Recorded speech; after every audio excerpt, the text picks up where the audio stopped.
What's up, everyone? Welcome into the Dear Miss Fantasy Show with me, your host, Sarah Roberts. This is the official mailbag show for a player profiler. It is Wednesday, February 18th. We are, God, I didn't realize we were getting so close to the combines. We are super close to the combine. It is right around the corner. Then we've got free agency that is creeping in. We still got players to potentially be franchise tagged. We did get some franchise tag news, some new franchise tag news over the past week that we can talk about. And then we'll be closing in on the draft. It's coming up quick, guys. This offseason is going fast. That's good because I love the offseason. Thoroughly enjoy it. But obviously, we want to get back to some football action. But welcome in, guys. I appreciate you all tuning in. Gonna have a fun show today. We are going to talk, obviously, we're going to talk more free agency movers, dynasty buy low. Somebody asked me on my channel, and I'm so sorry if this is you because I have not answered it. I saw the question at a glance. I did not answer it yet because I actually wanted to ask you a question if you were interested in dynasty content, person who commented. They asked if I do dynasty content. For this show, I often kind of mention it because it is through Player Profiler, which obviously has a heavy focus on dynasties. So that applies to this audience. But when it comes to my YouTube channel, I never know if people are like I should poll my audience or something. I don't know if my audience actually plays Dynasty or is interested in Dynasty or wants to know more about Dynasty or wants to get into Dynasty. But if anyone is interested in me doing Dynasty content, I would, if you guys want it, I can provide it for sure. Videos on that and whatnot. I do play Dynasty. I love Dynasty. So yeah, I do mention it here, but most of my short videos, I don't, just because I think most of my audience has been very redraft focused, but I could be wrong because I admittedly have, I've never asked. But yeah, we're going to talk about some buy lows, some late round values for redraft as well. And I'll be answering questions today because this is a mailbag show. I'll be answering questions today live and also questions that I pulled from my YouTube channel as well. Just as a reminder, guys, again, free agency. We talk about it early because obviously you want to get all of your rankings and speculation and stuff out early because when free agency actually starts, it goes super quick. And obviously there are guys that don't get contracts like right away. But while we know that like teams start negotiating, so timeline wise, teams start negotiating on March 9th, which is literally just right around the corner. That's crazy. February is a short month. So March 9th is, like 3 weeks away, something like that. So yeah. And so that's when they can start negotiating. And then when free agency actually officially hits on March 11th, we often get just like this flurry of like announcements of contracts, right? And obviously some guys linger, but that often tends to be, older veterans that are not super in need of speedy contracts, right? They have, more time to think on what they want to do. Like Keenan Allen, right? Keenan Allen is an interesting one. And actually an interesting one because I have seen a lot of comments. So I consume a lot of content, like I create content and I consume a lot of content because I like to know what the people are talking about. I like to know what the world is talking about, right? So when I look at a lot of free agency content, I see a lot of people when they're looking at landing spots for wide receivers. A lot of people mention the Chargers as one of the top landing spots, which I find interesting, right? Because they do have, why do I not have my free agency? I'll use my computer. That's my desktop pulls things up faster. Free. No. Cap space. The Chargers obviously have a ton of money to burn. They are third behind the Titans and Raiders, which is very interesting, right? Because obviously when you look at Justin Herbert, a lot of money spent there. And usually when you get your team into these veteran quarterback situations that have, big contracts, you don't have a lot of cap space to work with unless you do some, manipulation. We'll talk about Kansas City in a second. But Chargers basically have Justin Herbert as their big marquee contract. And they all have, young wide receivers and Ladd McConkey and Quentin Johnson on first contracts, Trey Harris. Keenan Allen's contract was super cheap. They don't have any contracts that, they signed Najee Harris last year, but obviously that was a super cheap contract. So they've got, Amari and Hampton on a rookie contract. Their defense is very young as well. So they moved on, from some certain veterans, right? Like Bosa and whatnot. So they don't have a ton of massive contracts. So they've got a lot of money to burn. So I get it from a money to burn perspective. Makes sense. You've got it by that marquee, high end, top of the line receiver, right?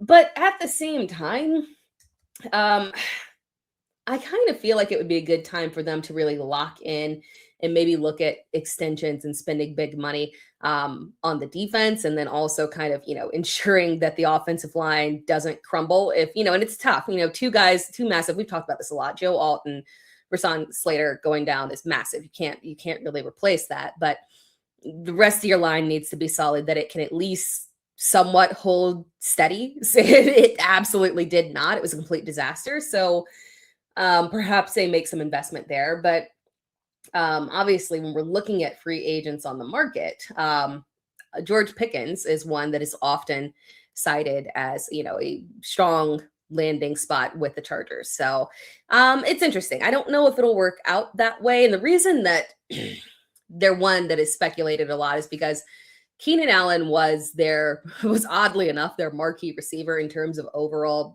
receptions and targets, right? But at the end of the day, it was pretty clear as the season progressed. That was an early thing. And perhaps, I don't know if that was Justin Herbert, being excited to have Keenan Allen back and hyper targeting him at the beginning of the season, or if that was a Greg Roman thing. I don't know. But as the season went on, the targets shifted significantly. Not just the targets, but the targets and more importantly, the snap count shifted more significantly. And they were purposefully flipping so that Keenan Allen was minimized in the offense and Trey Harris was being pushed up. So I don't know if it is that people talk about vacated targets and if he leaves. I don't know if it's really that big of an issue. And obviously, if they want Keenan Allen back, it's not going to cost a lot of money. And I'm sure he wants to stay there. I doubt he wants to go to another, cold climate again. So it'll be interesting. Let's see, jump to the comments here before we move on. Thoughts from Henry Odom, thoughts on Pickens' situation and would you keep him or trade him or CD? It might not be a bad time to put some feelers out for CD. Obviously, if Pickens were to stay, that has shown the targets were still there overall for CD. But at the end of the day, it was definitely a letdown, and the dominance of Pickens, really them not even being 1A, 1B, but just 1 and 1, right? Definitely brought down the value. It annoyed the heck out of me as a CD Lamb manager last year, thinking, where's my CD Lamb usage that I'm used to? I need that Dak to CD Lamb hyper targeting. That is what I'm looking for. So if Pickens were to remain, that's an issue. But my gut tells me that Pickens moves on. It's entirely possible that he stays, right? Because when we're looking at the situation, Pickens obviously does want to get paid, but you could tell a stark difference between him and, I think I talked about this last week, so I won't belabor on it a long time. But when you're looking at him in contrast to how he was in Pittsburgh, you can tell he's a lot happier. Even if there were times where we had the let down in effort, a little attitude stuff, you could tell that he was just far happier in Dallas. CeeDee Lamb is clearly a fantastic teammate, helped him get into the right headspace. Dak is obviously a wonderful person as well. So overall, and Brian Schottenheimer as well. Just overall, I think it's a great team environment for him. So I could see him maybe wanting to make a contract work. But at the end of the day, Dallas does not have a lot of money to burn at a wide receiver position when they have CeeDee Lamb, and they have to spend money on defense. They need to also upgrade and reinforce that offensive line. It's trending in a positive direction, but it needs an extra push to really get to where it needs to be. You've got Dak, and you need to keep him upright and help out the run game as well. So my gut tells me that we're getting the tag and trade situation for him. And if he goes to another location, we are not guaranteed that we will get the same level of targets, level of effort from him as well. So I think this is a good opportunity to sell on him, especially if he gets the big contract. That'll be very appealing. So you can sell now if you want to do it, put your feelers out there, see what, what your league mates are feeling. But it also wouldn't be a bad idea to wait until the contract comes because, you're either in a great situation of him staying with, on the franchise tag with Dallas or getting a contract to go to another location and where he should, in theory, be the solo wide receiver one. So, maybe New England takes a stab at him. You never know. So I think you could wait and then hold off for the contract to come and then trade him. But now would be an okay time as well. CeeDee Lamb would be more of a potential target for me, trying to bank on the likelihood of Dallas not being able to financially make it work. And CeeDee Lamb becoming, again, that unquestioned number one target. So I could now, as a Dynasty CeeDee Lamb manager, I ain't selling for cheap. That's my centerpiece right there in the receiving core. But I could see where someone might be frustrated and willing to move on for cheap, especially once we get that franchise tag and maybe they start to panic that Pickens is going to be around for another year and really hurt that value for CeeDee Lamb. So yeah, I good idea to buy potentially on CD and trade potentially on Pickens. What's up? Shout out to the people to be commenting there in the chat. Hope you're having a wonderful day. And by the way, as I mentioned, Dallas is obviously cap space situation, not a ton of money to burn, and clear positions of need on the opposite side of the ball. But it is interesting when we look at free agency. Sorry, guys, I'm like a little under the weather. It is interesting. And I don't know why I got sick. That's weird. I haven't been sick in like a long time. So, but when we look at free agency, it's very interesting because you can always create cap space. Like Kansas City just restructured Patrick Mahomes' contract and somehow magically made $43 million appear. If you have good management, it can happen, right? Because it's not that hard. So it's very interesting. So maybe Dallas could find the money, but they've never really been able to. They find the money for those big offensive players and whatnot. But at the end of the day, I think it has to be spent on the defense. So we'll hedge our bets there. From Tri Lambs 32, where do you think Kyler Murray ends up? Maybe the Vikings. Kevin O'Connell is a great coach. I think he could make it work. He's proven wouldn't be the first Arizona quarterback he took and did, had some success with, and definitely was not of the same caliber of talent as Kyler Murray.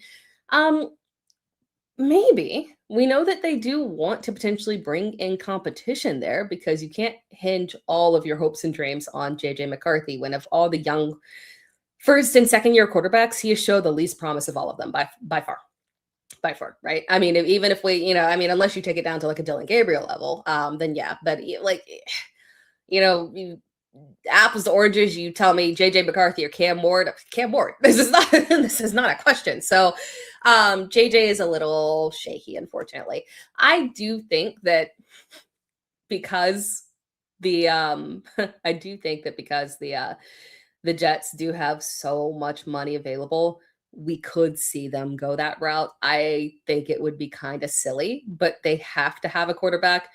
They could try to target one in the draft, but that is risky. Like if the problem is they have to get a veteran quarterback because obviously this Justin Fields thing is not going to work, right? So, and they can't wait until the draft because unfortunately, because of the whole, now maybe good things happen at the combine and Ty Simpson, if he throws, he might not. But maybe he gets out there and, maybe he really wows everybody and has, good interviews and pushes himself up to the point where the Jets want to take them at their pick. But other than that, they would be risking going and playing chicken with teams in order to get a one of these other quarterbacks, outside of Fernando Mendoza. And that just feels a little bit risky to do. So my gut tells me that they are going to have to make a move for a quarterback early in this offseason. And sadly, Kyler might be the one. And if they're willing to, and we know Arizona wants to move on from them, It I don't have any faith in terms of the offensive situation. Now, granted, obviously he would have highly talented receiver that I do think he would mesh well with, and Garrett Wilson. So I think it's a possibility, right? As weird as that got, Kyler Murray in a Jets uniform would be crazy. But yeah, I do think that it is a wee bit of a possibility there. Let's see here. We have another question here from Henry Odom. Do you see Walker leaving Seattle? That is a perfect segue.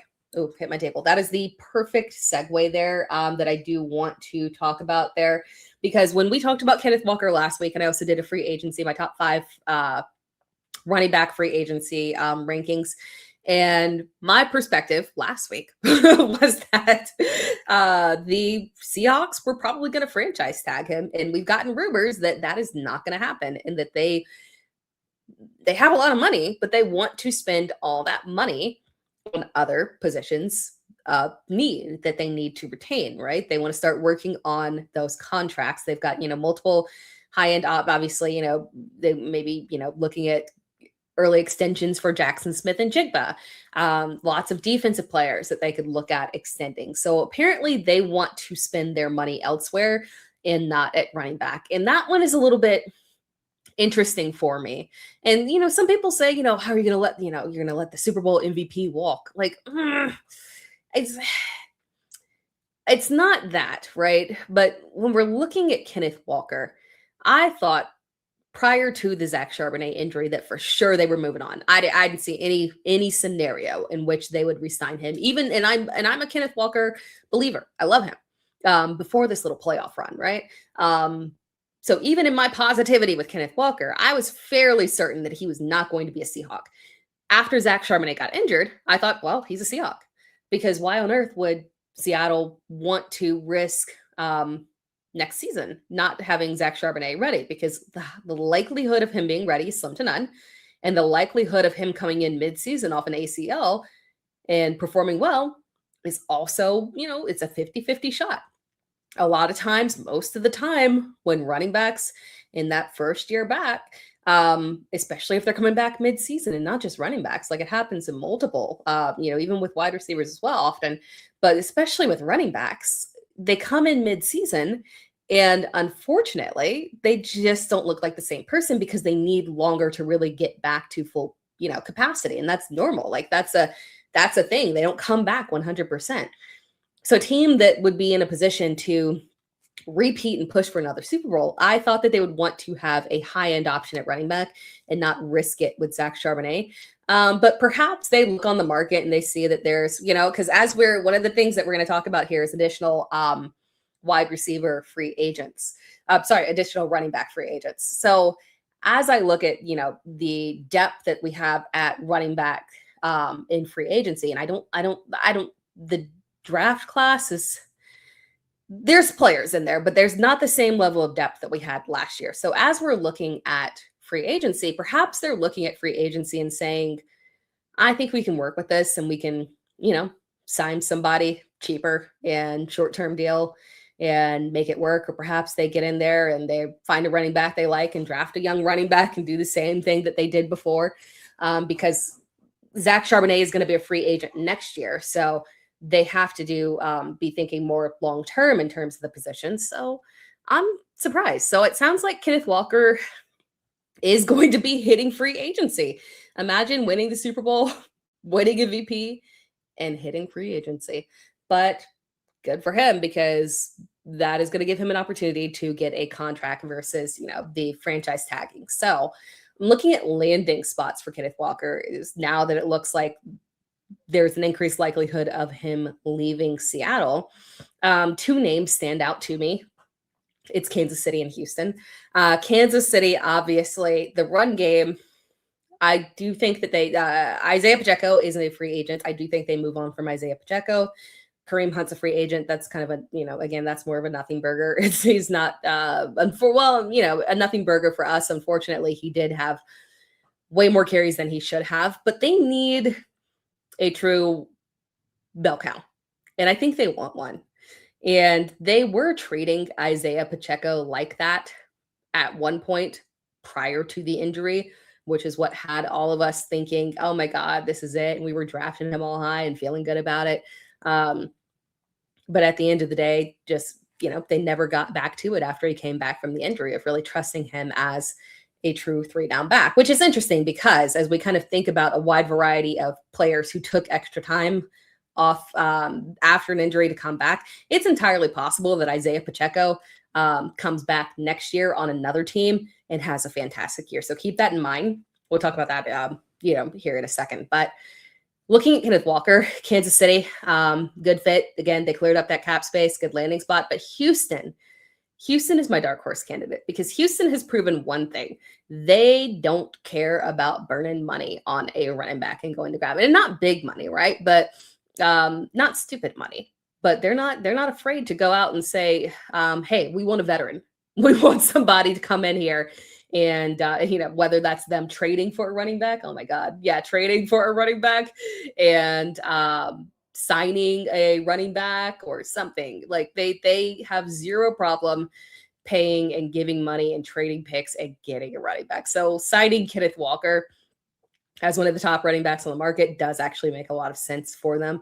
And I think they want to have a strong run game. Obviously, I like Woody Marks a lot, but at the end of the day, they've shown that they will move on real quick from a rookie, unfortunately, and upgrade to what they deem to be a much more reliable veteran running back. So that is another one that I would really like. And I would like to see him because they want to be a balanced offense.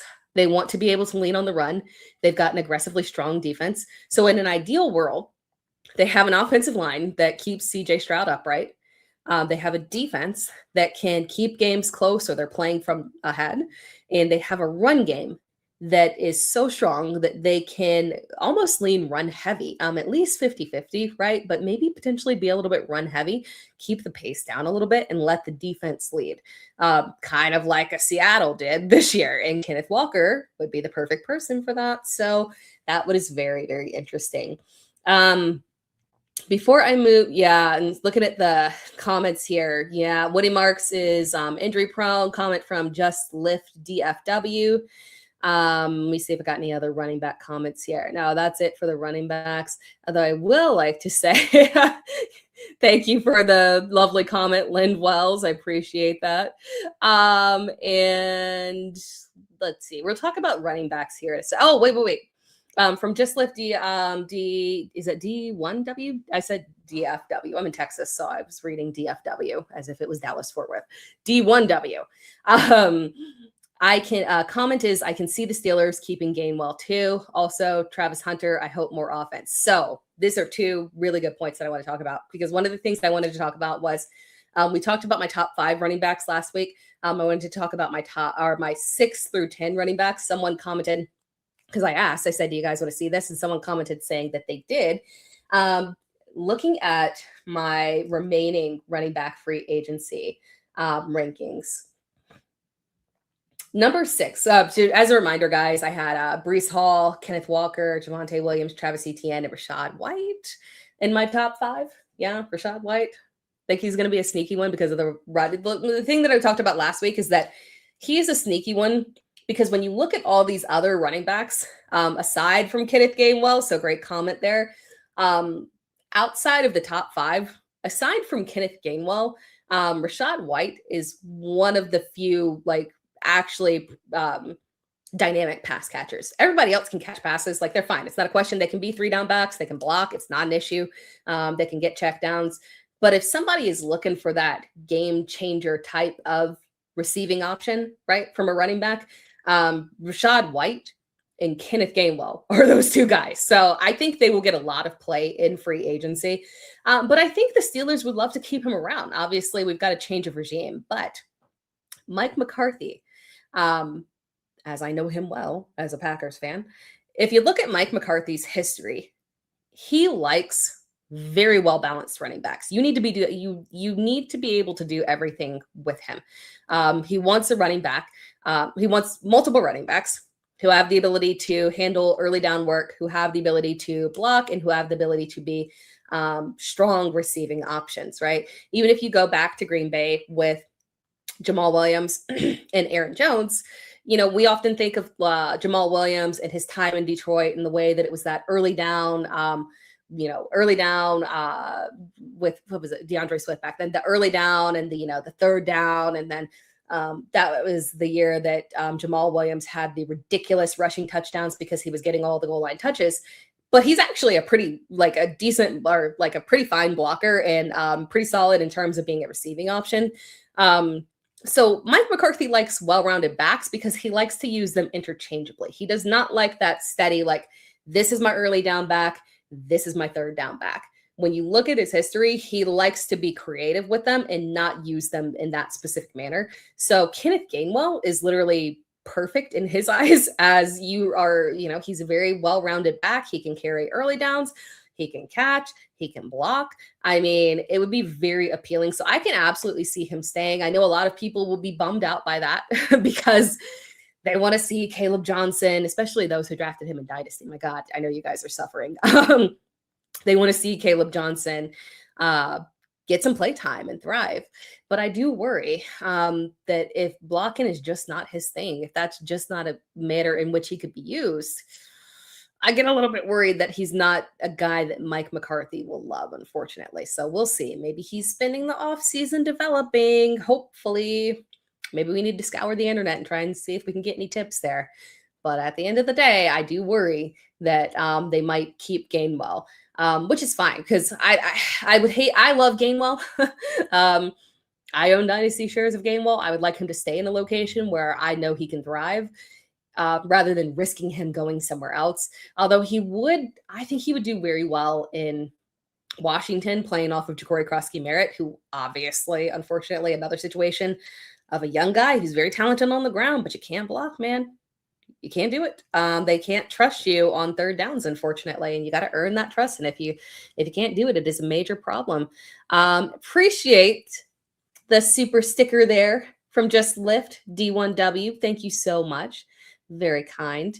Jumping back to the question, actually, before I jump back to the other questions, unless I need to take an ad break at some point, but before I jump back at the questions there, my 6 through, actually, we won't do just 6 through 10. We'll do 6 and beyond. My 6th ranked running back in free agency is Rico Dowdle. Obviously, again, we're talking about somebody who is very proven in terms of being capable of being a lead back. But not on that level that we have for the Travis Etiennes and Javonte Williams and obviously Kenneth Walker and Breece Hall, right? So he pushes down a little bit when we figure where he's going to be out of Carolina, unfortunately, because we know he's been very vocal. And I like that when players tell us exactly what they want. He's vocal. He felt burned by Dallas. He did not like the fact that Carolina reverted and started taking away those touches from him. So he wants to be a lead back. He wants play time. So he's going to, doing that in Carolina is risky. They've proven they unfortunately have no loyalty to the position, which is not a bad thing. Hey, I'm not criticizing them for that. But when it comes to these players, they got to be careful because we have seen time and time again, we saw Miles Sanders, we saw Chuba Hubbard, and we see Rico Dowdle. They're not afraid. If they don't like exactly what they're getting out of you, or perhaps they like someone a little bit better, they're not afraid to flip the script on you. They will do it at the drop of a hat and they don't care.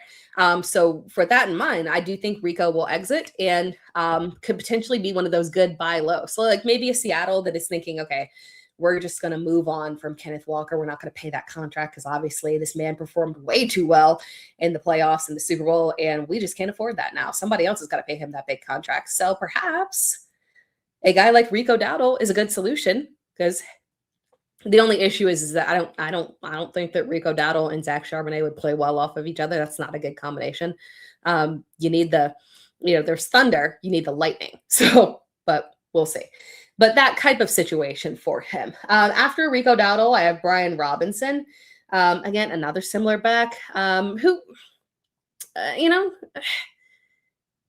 capable. Obviously, when he was in Washington, he was splitting work with Austin Eckler. But at the end of the day, a fine option for a team that is looking for a more budget-friendly early down back or goal line back. Isaiah Pacheco, I mentioned as another sneaky one. And we often get burned by these day 3, good Lord, these day 3 running backs that pop up in the even day 2, right? That pop up in late day 2, that pop up into prominence, have a good year, and then disappear. And it's entirely possible that could happen with Isaiah Pacheco, but also, again, because we know that he came back from the injury and didn't quite look like himself, this could be another situation where, again, like a Javonte Williams, a Tony Pollard was one where he looked awful. What was it? A broken ankle, right? He looked awful after his surgery. And it took him that season of returning plus some time. He was not himself towards until the end of the season that he returned from. So it's entirely possible that Isaiah Pacheco just needs a little more time, unfortunately. And maybe he can return to himself after this season, right? So maybe 2026 is a good bounce back for him. He'll be very cost effective. He's not coming in at a very high cost. Last time I looked at his, market value, it was like 4 million. That's probably pushing it a little. After that, I have Tyler Algier ranked right after Isaiah Pacheco. Algier is a very sneaky one. We talked about him on last week's show. We have seen Tyler Algier operate as a 3-down back. He is solid. Full, all capabilities. Blocking is not an issue. Catching the ball in checkdowns is not an issue. Goal line work, obviously, is strong. So that's a good little sneaky buy low opportunity. If he please make it out of Atlanta, man. If he makes it out of Atlanta and hits free agency, I absolutely could see him getting some good play on the market there and maybe popping up on a good situation. So that is one to keep your eye on as well. J.K. Dobbins obviously is somebody who, when he's healthy, performs well. There was during the season, his fantasy production went down, but his efficiency did not go down. It was just a production overall issue in terms of him not getting the touchdowns. Unfortunately, they kind of diminished at one point in the pass catching opportunities, just because, again, we started to see more of that increased usage for RJ Harvey. So Dobbins looked fine, but we will, have to see where he lands and what happens there. After that, I've got Kenneth Gainwell. Again, just really well-rounded pass catching options. So there's a ton of opportunity for him to fall into place and be fantasy relevant. So that's a really good one for you to potentially look at buying or keep your eye on, especially if he does, again, stay in Pittsburgh. That would be wonderful.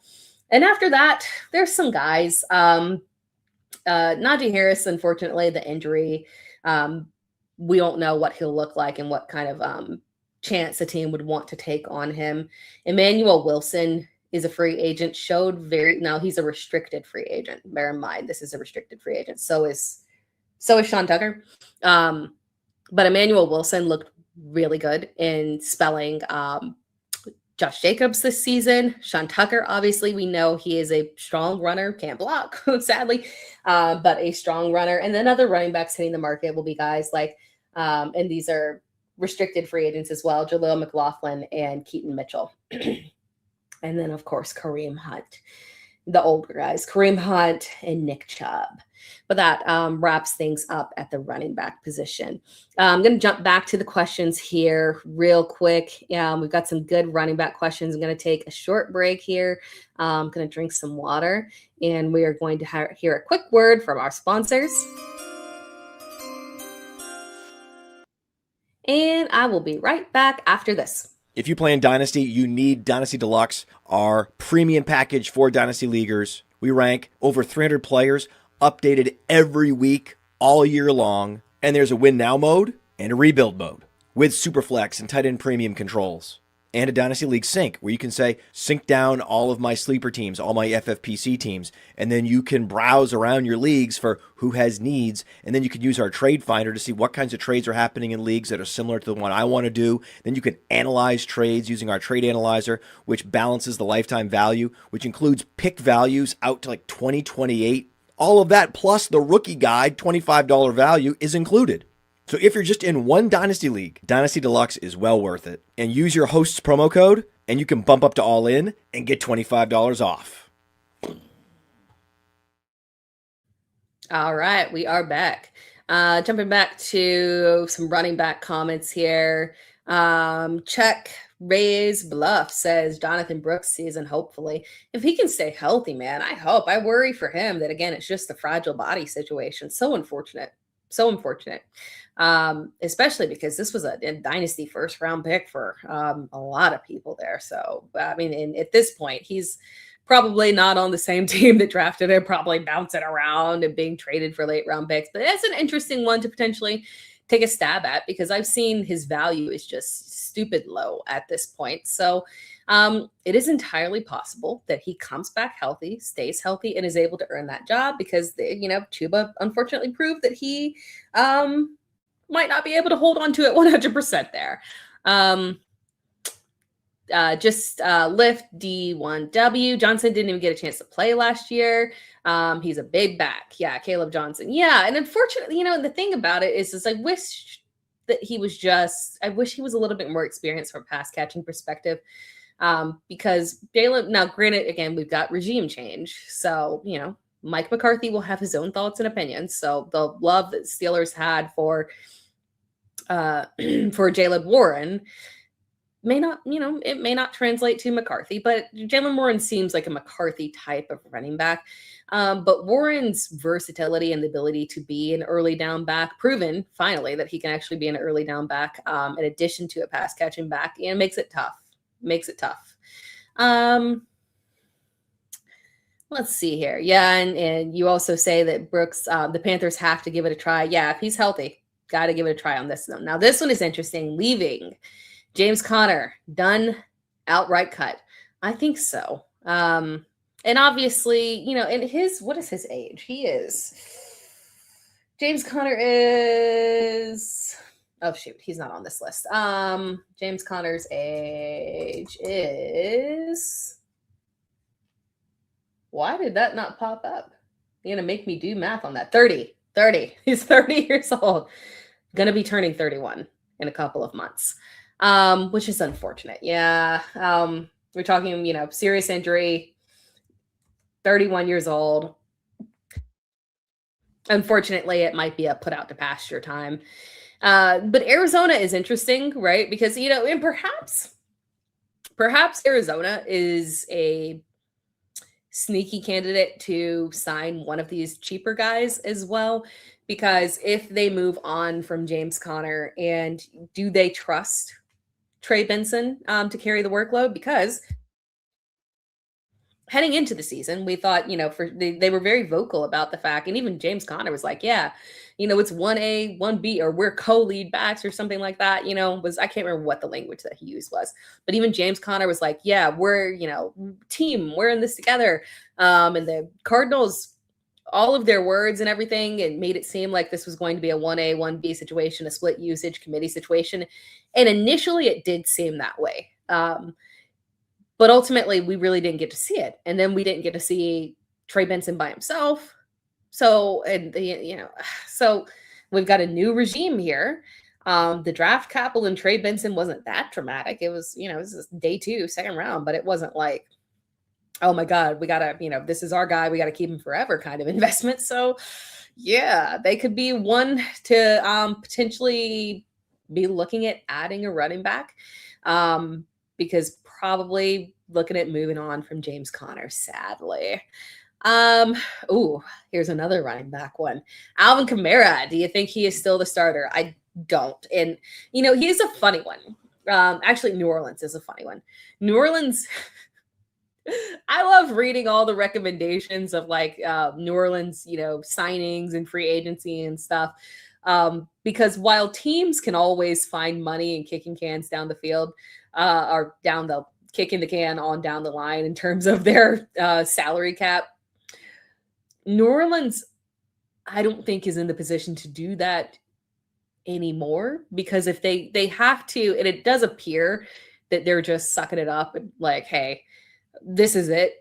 Right? And we can't continue forward. We just have to eat the salary cap and just do it. And we have to eat the dead cap, do it, move on, and just, look for brighter days ahead when we can finally spend money.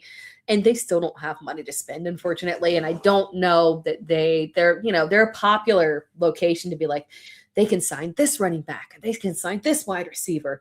And I'm like, they need to not sign anyone. They need to save money and they need to invest in the draft. Their scouts should be out there trying to find some young talent, because free agency additions are really, really rough for them. They can find some cost-effective ones, right? There's always money to spend, but they can't be spending big money.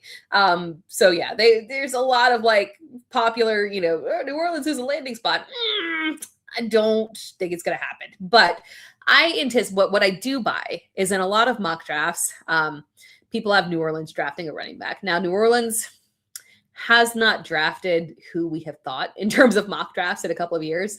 They always go a little bit different direction. I think at this point, I feel like they're more inclined to go in the direction of like best available talent, right? And not necessarily pinpointing positions, but taking a running back as their replacement for Alvin Kamara seems like a good route for them. They're often mocked to draft a running back even in the first round. And Alvin Kamara has stated he's not going anywhere. Could they be at the point where they would want to cut him? I can't off the top of my head, I can't remember if they could actually even save money, if it makes financial sense for them to cut him. But I don't think he's the starter. Let me see if it makes financial sense for them to cut him. Oof, Christ. He's a $18 million cap hit this year. I think he'll be on the roster. But it's 18 million dead cap anyway, so maybe it's just kind of like a wash of like, because he's made it clear that he does not want to, he's not going anywhere. I've never seen anybody so adamantly refuse to leave. I get, and I don't blame him. If he has no aspirations of winning, if he's happy with his career as is, I don't blame him for wanting to leave New Orleans. The food is fantastic. So maybe he's just at home and he doesn't want to relocate. And he doesn't want to go anywhere cold or where he can't get a decent beignet. So perhaps he just wants to stay put. So they're not going to be able to trade him. Now they can trade him, but he literally said that he will be sipping pina coladas if they trade him. So he would retire before they trade him. He doesn't want to leave. So they're going to have to bring in somebody else. But to that end, if he doesn't want to leave, perhaps they, unfortunately just make him the change of pace back, exclusively a pass catching back, and give majority of the work or early down work to a new running back. So we could see that shift in Alvin Kamara. Obviously, when we're looking at, I don't have rankings up right now. Look, I'm so ill prepared for this show. When we're looking at rankings right now, where is Alvin Kamara? I could just search. Whew! Running back 42. That's appropriate. Good. We're all thinking the same thing. Unfortunately, there. He is running back 42 currently in draft. Is that standard or no? That's half PPR. Okay. Running back 42 in early 2026 draft rankings in half PPR. Yeah, that obviously is in anticipation of him not being the starter there. So more than likely, unfortunately, we missed our sell opportunity on Alvin Kamara. The time might be over. And it's unfortunate because we were hoping that he would get traded to a spot that would be good for him, because it's not as if he looked like he was completely washed. It's that the usage was very strange. They weren't giving him receiving work out of the backfield. It just, this usage of Alvin Kamara just didn't make logical sense. So we'll see. But unfortunately, I think the time is up. Jumping back to the comments here because I think there's a few that I missed earlier here. From Just Lift, D1W, Brandon Ayuk, should I drop him? What about Tank Dell? Brandon Ayuk, don't. My position on Brandon Ayuk is that he is going to be courted by somebody. So one, I don't think the injury is an issue. This is unlike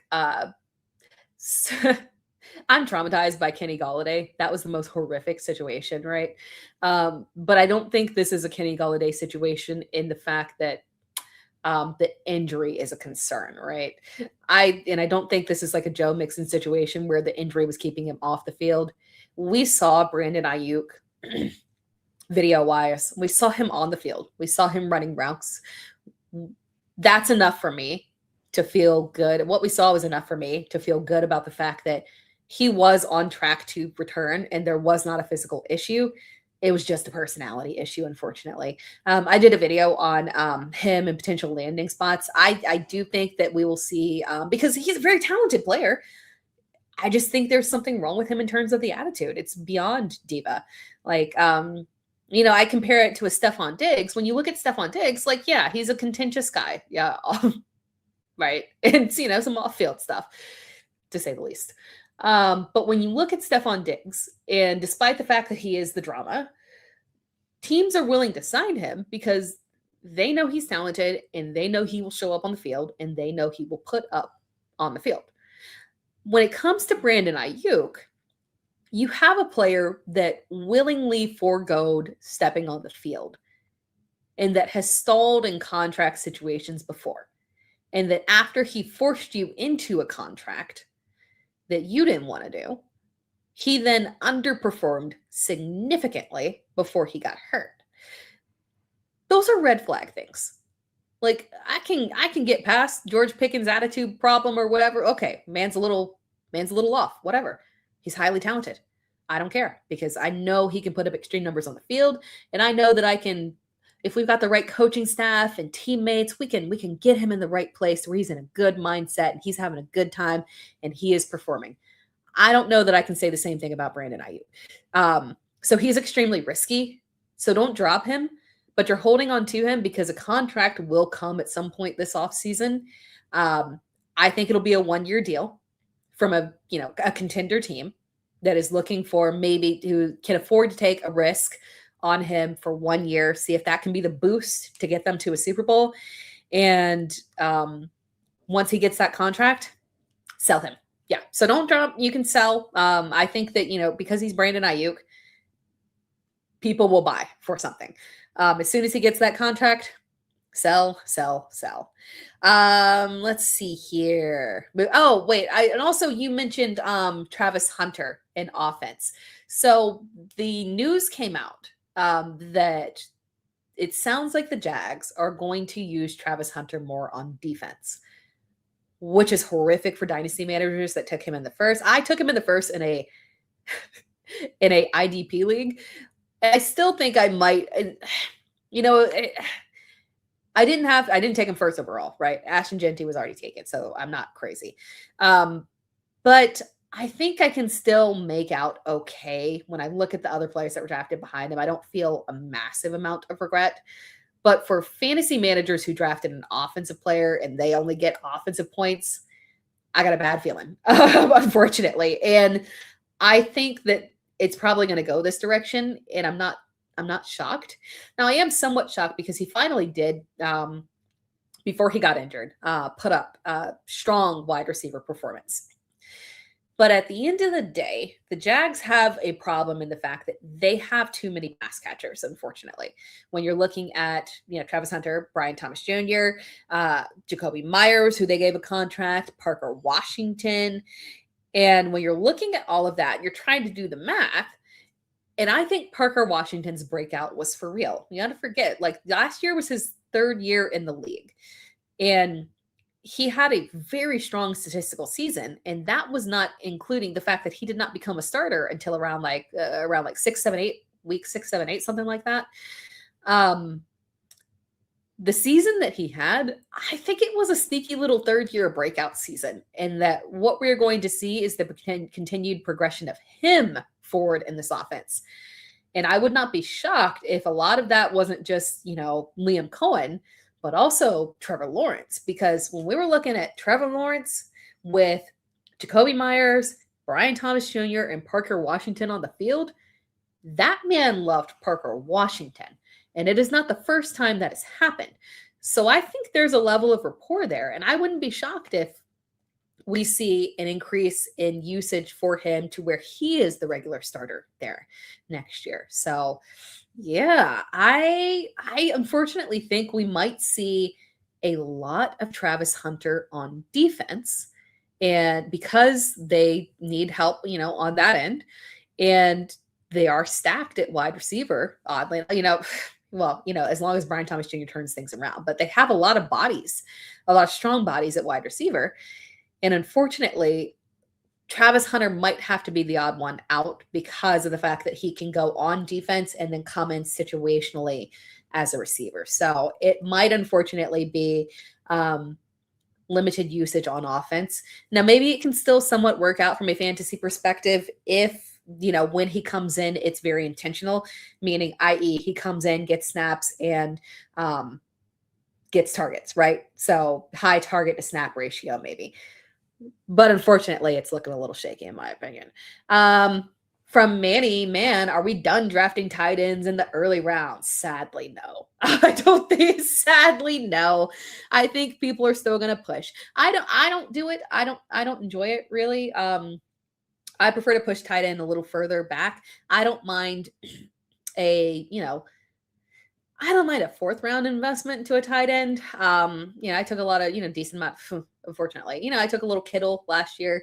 Brock Bowers was just way too high. Once you start teetering in close to a borderline round 1 pick, I just think that's egregious. But unfortunately, I do think we are still going to see Trey McBride pushed up significantly. When I'm looking at overall rankings right now, McBride is obviously the overall tight end one, right? Clearly. But he is pick number 16. So I don't think we're ever going to escape the early round tight ends. And also, with a new quarterback, new coach, optimism, we're still going to get Brock Bowers drafted pretty early too. Brock is a second round pick still in rankings. And then after that, I think it does drop off a little bit because there is no clear consensus tight end 3 right now. Tight end 3 is Colston Loveland, but that whole 3 to maybe 6 range is a little bit in flux, right?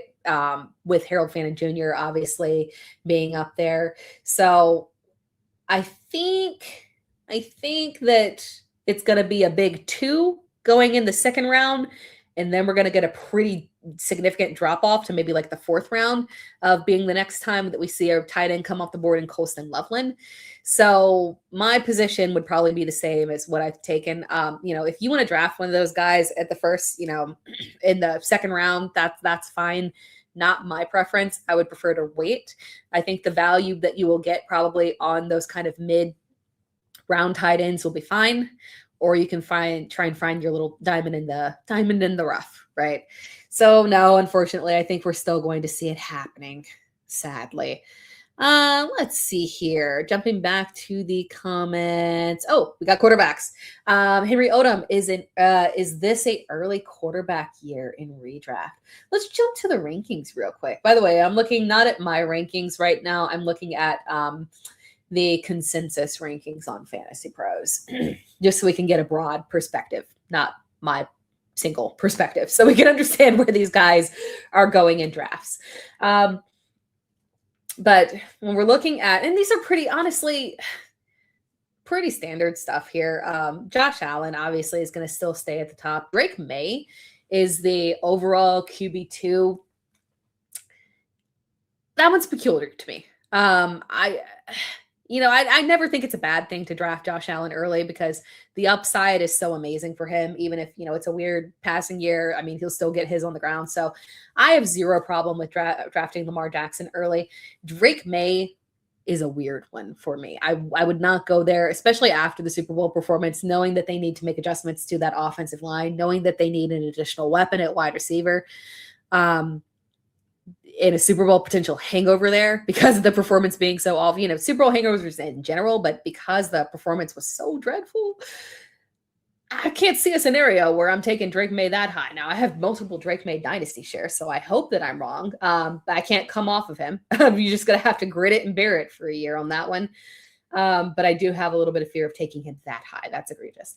After that, it's Lamar Jackson, Joe Burrow, Jane Daniels, Jalen Hurts. I'm not opposed to it, but I think we've got a nice little range here in the low end QB1s in guys like Trevor Lawrence, who I love. who is coming in at QB9 right now. Caleb Williams obviously showed a significant leap last year. I think that progresses forward and they continue to build off of that. Brock Purdy is always extremely steady, and I think they will add in another pass catcher, a high-end pass catcher, so don't be shocked there if they move on from Juwan Jennings, who was, again, an interesting – I feel like he's an interesting free agency asset. I think that he will leave just because we do know that his priority is money, which I'm, again, no – when I say I'm like a player's priority is money or this, I have zero problem with that. Players, get your bags, whatever. Prioritize your money and your family. But because of that, I don't know if San Francisco will give them the contract that he wants. So I would anticipate him leaving for whoever will pay the most for him. And they need to replace with an actual true wide receiver one there in San Francisco. Sadly can't depend on Ricky Pearsall, unfortunately. But then you've got Dak Prescott, Patrick Mahomes, obviously injury being a concern there, bounce back. Matt Stafford, right? Then Bo Nix, Jordan Love, Jared Goff. Yeah. I think I'm more inclined to wait this year. I will always consider guys like Josh Allen and Lamar Jackson because at the end of the day, I lean running quarterback heavy, and those two guys I trust. Obviously, when we're looking at Lamar Jackson's 2025 season, highly disappointing. It was purely an injury issue. I like the coaching change that is coming in. I think it'll be positive for him, and I don't dislike Todd Monken in any way, shape, or form. But I think switching things up will be positive for him, and probably adding a new pass catcher there. But more so than anything, when he was healthy at the very beginning of the season, he was top 5. Easy. So when he's healthy, he's fine. He just unfortunately got injured early and he couldn't shake it. And I know that's going to trigger the, running quarterback injuries. Lamar Jackson, is he reliable? But we had multiple years of reliability from Lamar Jackson on the field. We've got to lean back into it and trust it. So no, I don't think this is an early quarterback redraft year. Again, I will never have a problem with drafting Josh Allen or Lamar Jackson early rounds. But outside of that, yeah, get me into that Trevor Lawrence to Matt Stafford range is where I want to be at in terms of taking a stab at a quarterback for sure. And if you even want to wait longer than that and, draft a couple ones even later than that, I mean, I'm not opposed to going with a Bo Nix and then pairing him up with maybe a Tyler Shock, or it's like in platooning or something, because there's options. So now I think, when I'm looking at early redraft rankings, what I'm noticing is that I think we've got a nicer range of running backs. And I realized that as we're closing in on the show, I didn't go into all of the questions. So I will have to do that again next week, but that's perfectly fine. But as I'm looking at the running backs, I think we've got a wider range. Like last year, the cliff for me was Kenneth Walker. And unfortunately, the cliff was actually right before Kenneth Walker, but close enough. And it was a lot sooner. So but around RB 15, 16 was the cliff last year. I think that you can push it all the way to RB 25 of guys that you would still feel comfortable getting.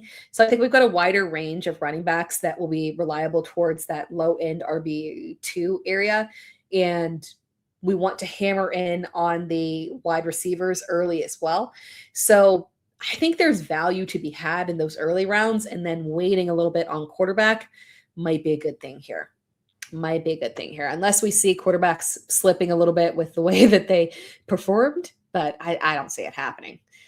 Let's see here. Grab, like this one. We'll close out and answer some of these other questions here. Henry Odom, is Chris Olave a second round pick in redraft? Yes. I love Olave. He's so talented. I've been waiting for the ascension of Olave for the Saints to get a quarterback that could actually get him the ball. Who would have thought it would be Tyler Shock? Shock looked very good in his rookie season, considering the fact that obviously he did not start the season. And I know people will say, well, how good could you be? You had to, you were fighting for a job with Spencer Rattler. That was New Orleans. I think that they did not instinctually want to start a rookie right away, and that they were perfectly fine with going with Rattler because they weren't trying to compete.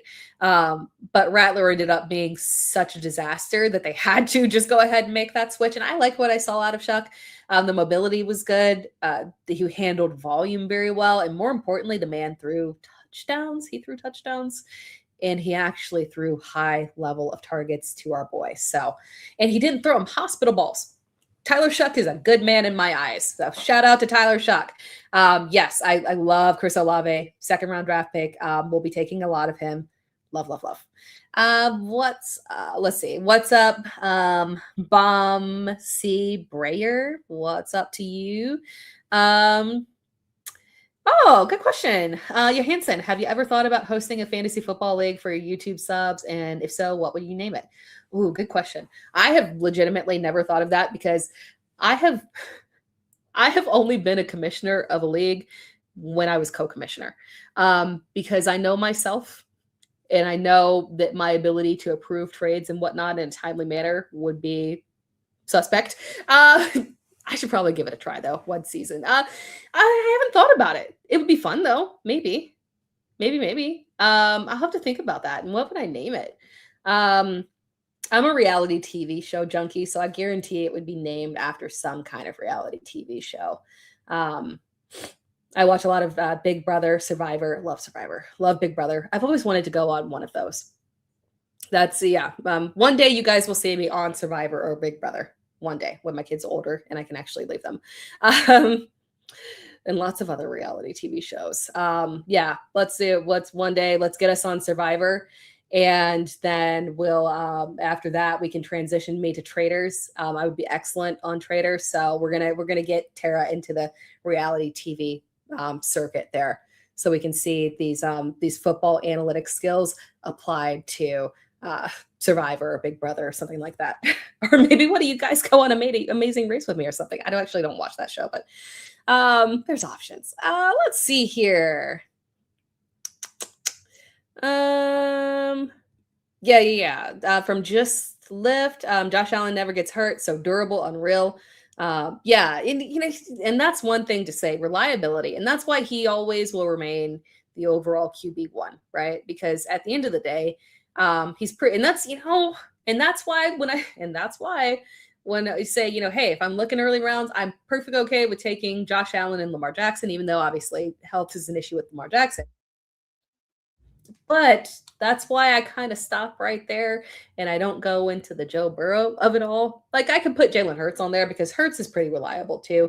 But oddly enough, I mean, it's crazy that Burrow is not a running quarterback, but has been the least physically reliable of all of these guys. Very interesting. Leaving, just wait for Stafford in one QB leagues. Yeah, I think so. I mean, there shouldn't be from my perspective, and mind you, Stafford came into this season with a back injury, which was crazy. We were questioning if he was going to even be able to play. He looked high level. I didn't see any issues. So yeah, and there should not be any changes. I think I think they do have to make some additions at offensive line because I think one of their linemen retired. But they'll handle that fine. They always make sure that they make the right investments at offensive line. And then the only change that I see coming with the Rams is potentially that I worry a little bit about Kyren Williams, because I do think the split between Kyren Williams and Blake Corum is for real. And I don't think it's going to change, unfortunately. So that one worries me a little bit. I don't think there will be no job being taken away. No, I'm not saying that whatsoever. I love Kyren Williams. I'm a backer of Kyren Williams, defender of him as always. But I fear the 50-50 is legit, unfortunately. And I think that's where we're going to be, because it was more of like, it wasn't 50-50. But there was a lot of Blake Corum there, and it was pretty reliable. And I fear that 50-50 may be what we see in 2026.